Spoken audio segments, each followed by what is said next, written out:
Chapter 10. The Crossing. The next morning I was waiting on my front porch with my dog book when the blue and white handicap bus for special ed pulled up.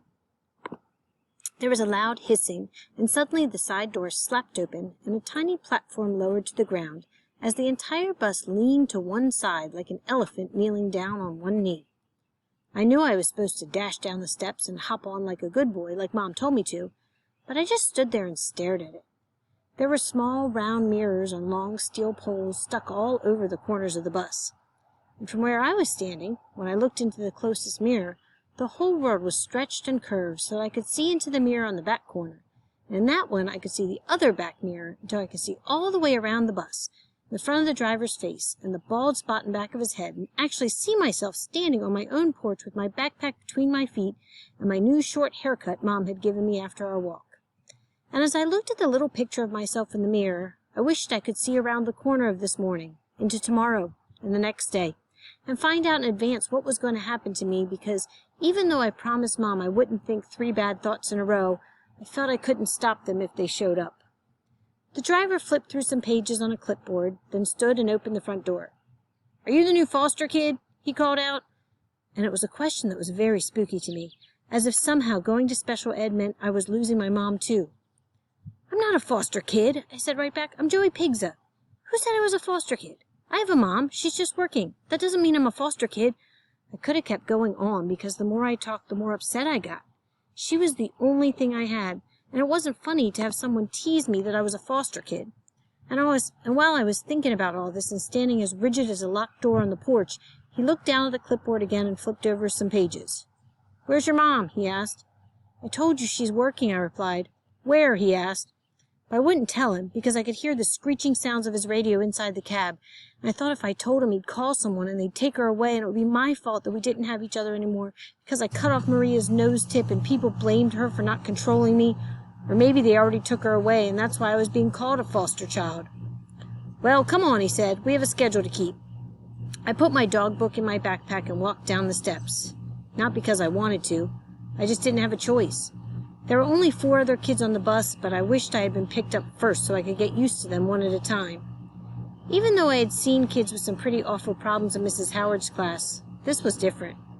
In Mrs. Howard's class, I always felt it was all of them and me, that I was special because I was better. But on the bus, it was us, and it made me think that I was special because I was as messed up as everybody else. First, there was a kid with no arms.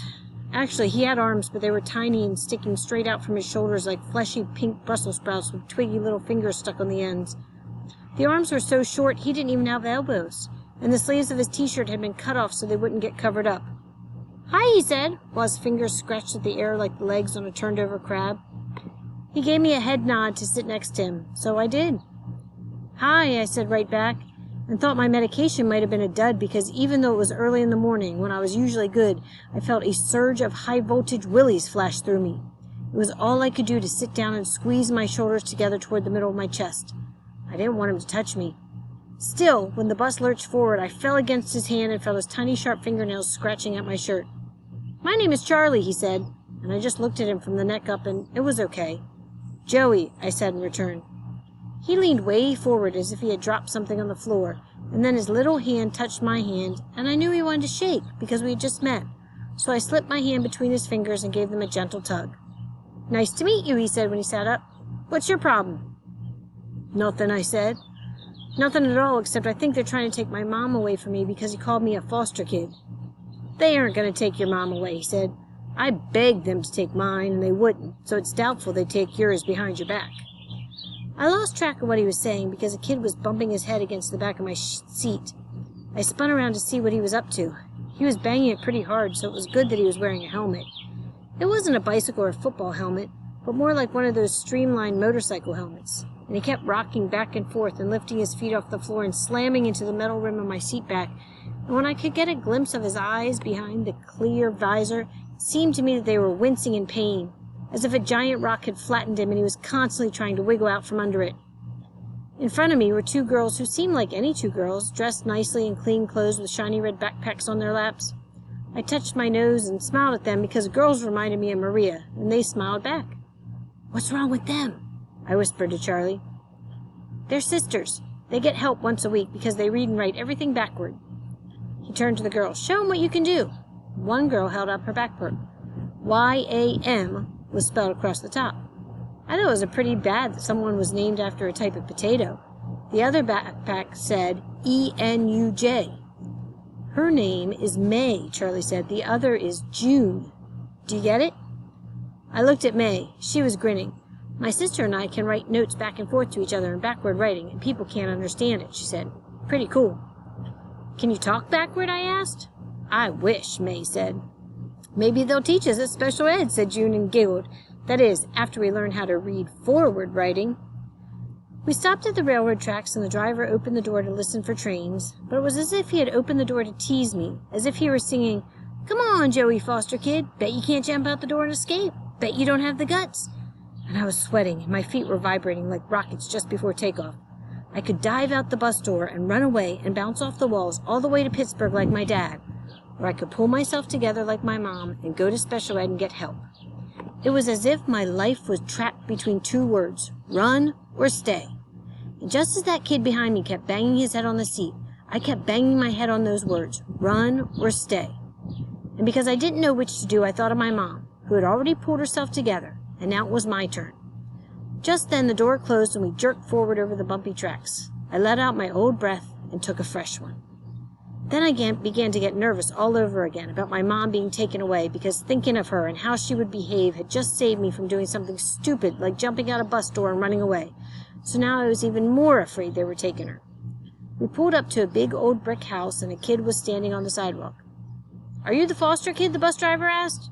Yeah, he said in a real bad mood. So what?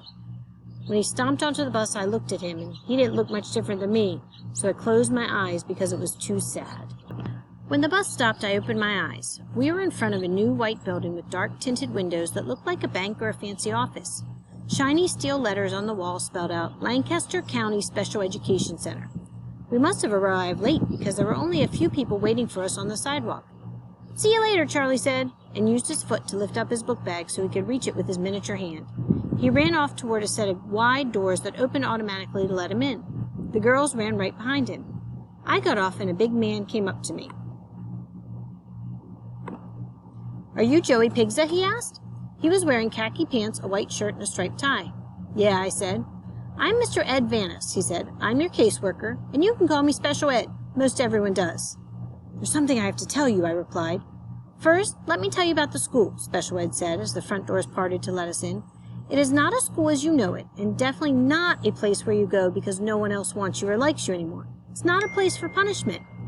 That's because everyone here has already been punished, I said, and pointed to a kid in metal braces struggling to get up a ramp. His arms and legs looked like he was made out of twisted-up pipe cleaners. Special Ed waved to him. Hey, Jason, he hollered. Looking good, buddy. Jason grinned as he jerked his head over to one side and said something that sounded like a smudged-up word. He's a great kid, Special Ed said to me. For him to climb that ramp is like you and me climbing Mount Everest. Can I tell you something? I asked. 1 minute, he said, and guided me toward an open elevator door. I want to show you around so you can see that this is a place you come to when you need extra help to get back on track. I can give you the help you need, and when you do, you can leave. In your case, you have to be here at least 6 weeks because you hurt someone. It was an accident, I said. Yes, it was, he agreed, but we don't want to repeat it.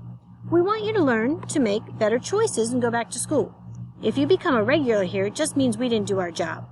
Quite frankly, we like the kids who don't want to be here. I didn't hear much of what he was saying because I still had to tell him something.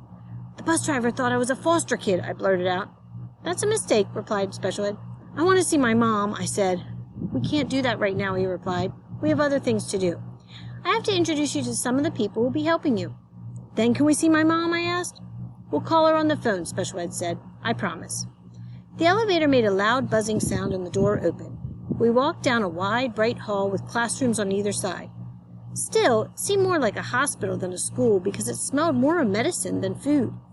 A line of blind kids holding onto a rope with one hand and white canes with the other tapped their way down the opposite wall. There were kids in wheelchairs and ordinary-looking kids carrying books. Then there were kids who were not going to make it back to regular school. They were busted up or deformed and strapped onto wooden boards or just mentally not there at all. I must have been staring at them because Special Ed asked me what I imagined other kids thought of me. They don't know what to think, I said. I look fine. So they are guessing at what is wrong with you. Yeah, I said, but they don't know. Why? He asked. Can I call my mom now? I asked. Did you take your meds this morning? He asked instead of answering. Yes, I said. Did you eat breakfast? No, I'm never hungry until I'm real hungry, and then I could eat a cow. Well, for starters, Special Ed said, you're going to have to learn to eat even when you aren't hungry. Think of it this way. You need to take a bath every day, whether you need it or not. I didn't take a bath today, I said. Am I in trouble? No, you're not in trouble. This is not about you being in trouble. This, he said, waving his hands around to mean the entire building of people in it, this is about getting you better. It was trouble that got me sent here, I said. And staying out of trouble will get you out, he shot back, as if he had all the answers memorized. He unlocked a door and we walked into his office. Before I sit down, can I go to the bathroom, I asked. Sure, he said, and pointed to a door on the other side of the room.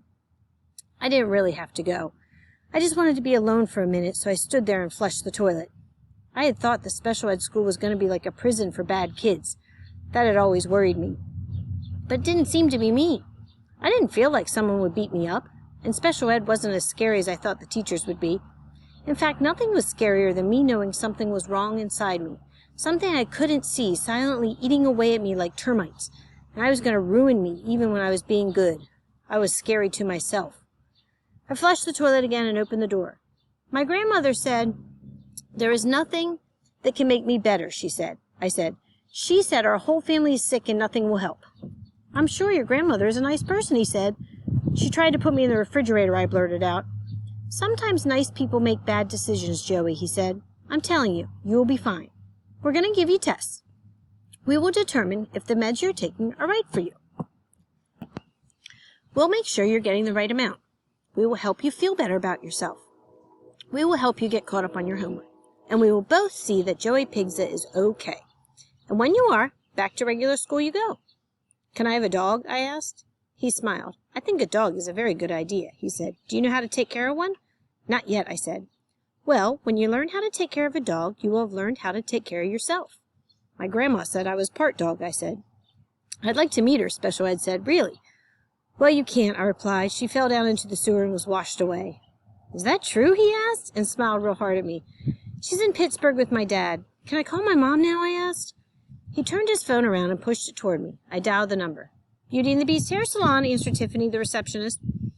This is Joey, I said. Can I speak with my mom? She's busy with a customer, she said. Can I leave a message? I'll call back, I said, and hung up. Then I instantly called again, because sometimes that's what I do until Tiffany gets Mom. She's still not available, Tiffany said. We've talked about this calling binge, Joey. Now give it a rest before you call again. I hung up and began to dial again, but Special Ed pushed the dial tone button and cut me off. Joey, he said, it's time we had a very serious talk. Can I get back to you on that? I replied, and began to feel itchy in my seat. There's a serious reason why you are here, he said. Simply put, you hurt another student, and until we are certain you won't hurt someone else, then you can't go back.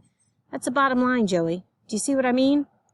If Mrs. Howard hadn't made me wear the rabbit slippers, I answered, I wouldn't have tripped and cut Maria's nose off. It's not the slippers, Joey, he said.